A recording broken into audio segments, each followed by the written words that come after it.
La Floride aime vendre l'illusion d'un paradis, des palmiers parfaits, des plages lumineuses, un soleil éternel. Mais quand la nuit tombe, un autre paysage apparaît, un paysage que personne ne met sur les brochures touristiques.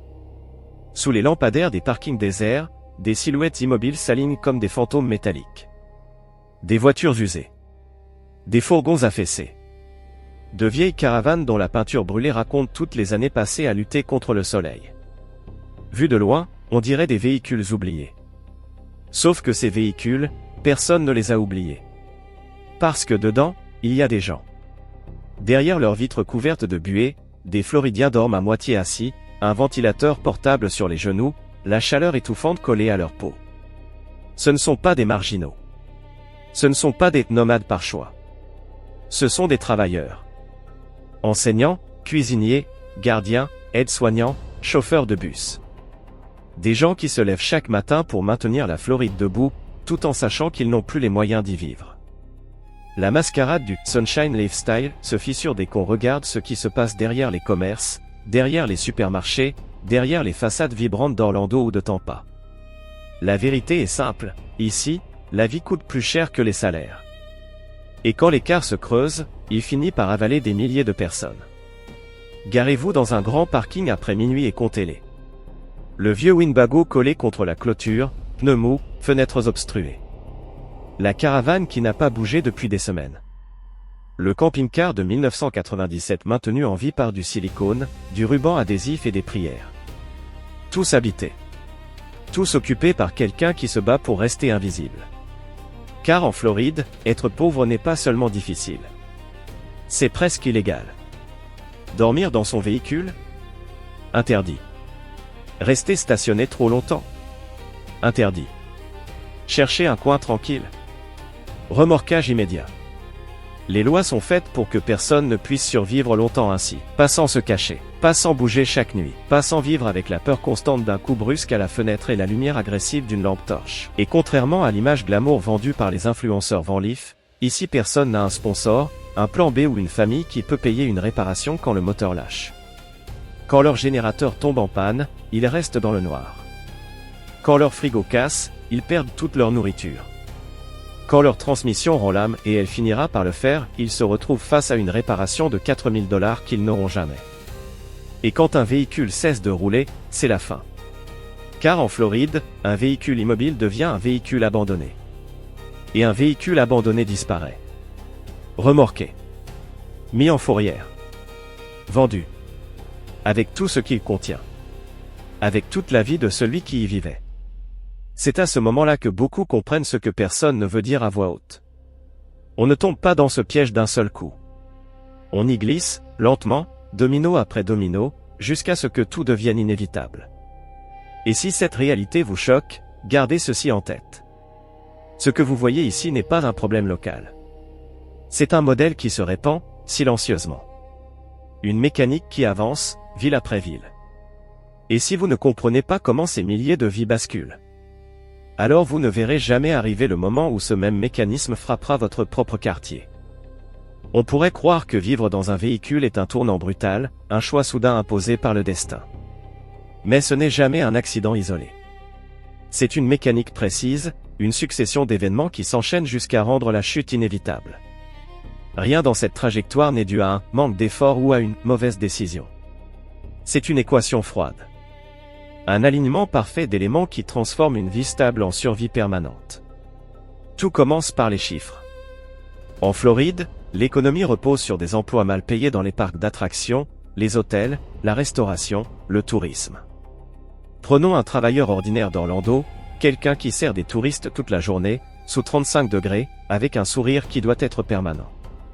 Son salaire horaire tourne autour de 18,75 $. Sur le papier, cela semble correct. Dans la réalité, c'est un piège déguisé en opportunité. À la fin de l'année, il gagne environ 39 000 $. Après les impôts, il lui reste 31 000 $.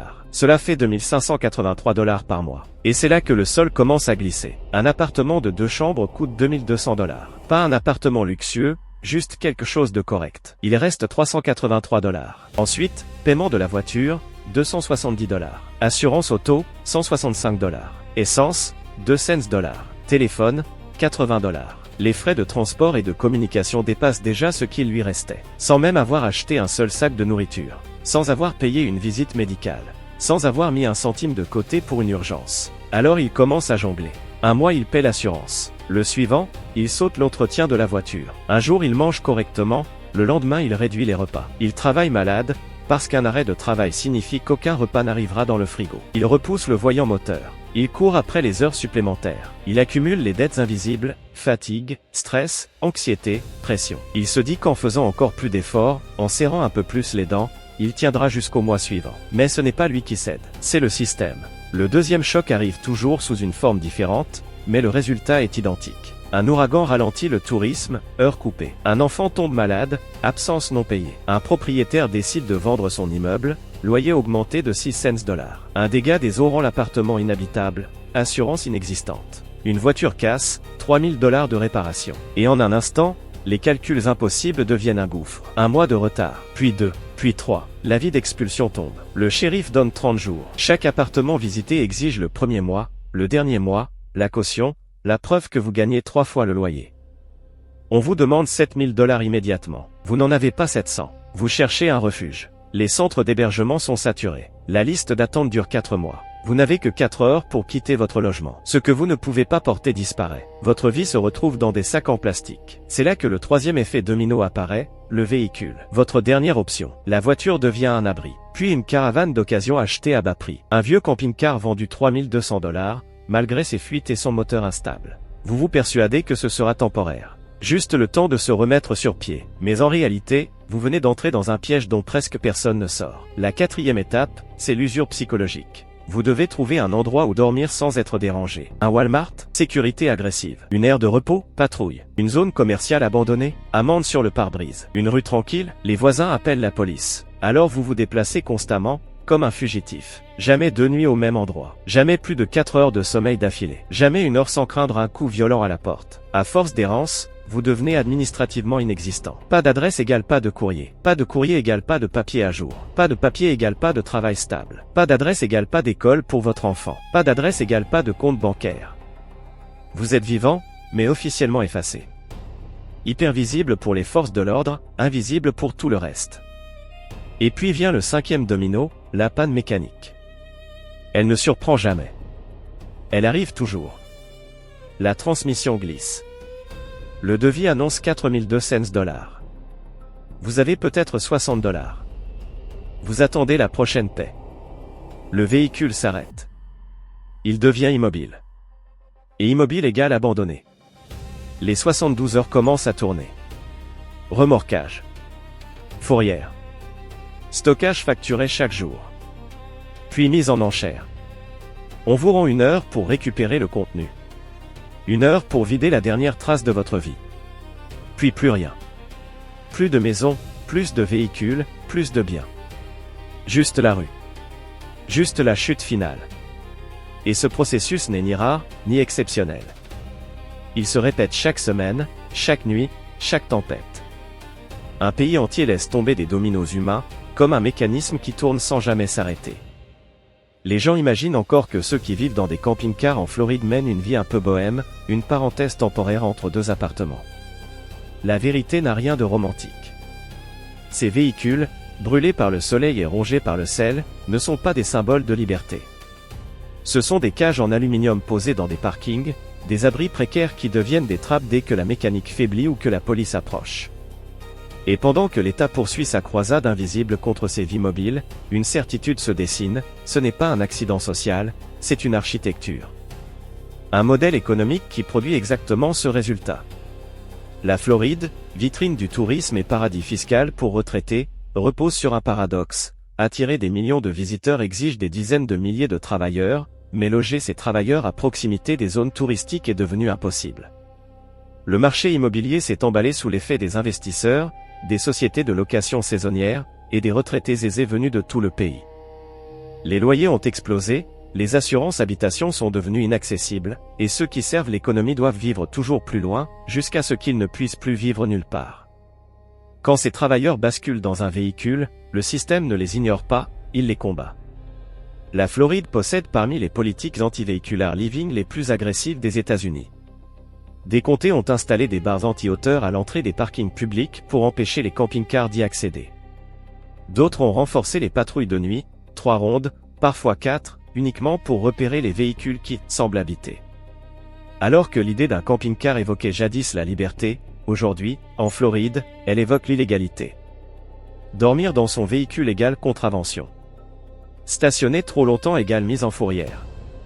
Être vu à la mauvaise heure égale convocation ou intimidation. Ce n'est pas une aberration, c'est une stratégie. L'État refuse de reconnaître l'existence du problème, car reconnaître l'existence du problème obligerait à proposer une solution. Alors il criminalise l'apparence même de la pauvreté mobile. Pour ceux qui vivent ainsi, chaque matin commence par une inquiétude, est-ce que le véhicule va démarrer? Est-ce que la police va frapper? Est-ce que la chaleur tuera avant la fin de l'après-midi? La Floride n'a pas été conçue pour être vécue sans climatisation ou sans eau courante. Dans un camping-car délabré, la température intérieure atteint 42 degrés Celsius avant même midi. Les ventilateurs fonctionnent à batterie, mais les batteries s'épuisent. La climatisation, elle, vide les réservoirs de propane, et le coût du propane assèche le budget du mois en 3 jours. Dans cette réalité, tout devient une menace. La chaleur. Les moustiques. Les orages tropicaux. Les patrouilles. Les remorques. Les voisins excédés. La santé se dégrade à une vitesse qui n'existe pas dans un logement classique. Une infection mineure non traitée devient un abcès en 2 jours.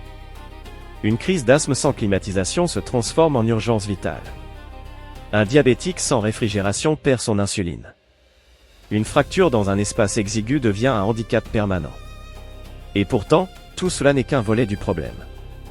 Le plus cruel, c'est le basculement administratif. Quand quelqu'un perd son adresse, il perd son identité sociale. Sans adresse, pas de banque, pas d'embauche stable, pas d'inscription scolaire, pas de renouvellement de papier. L'État exige une adresse fixe, pour presque tout.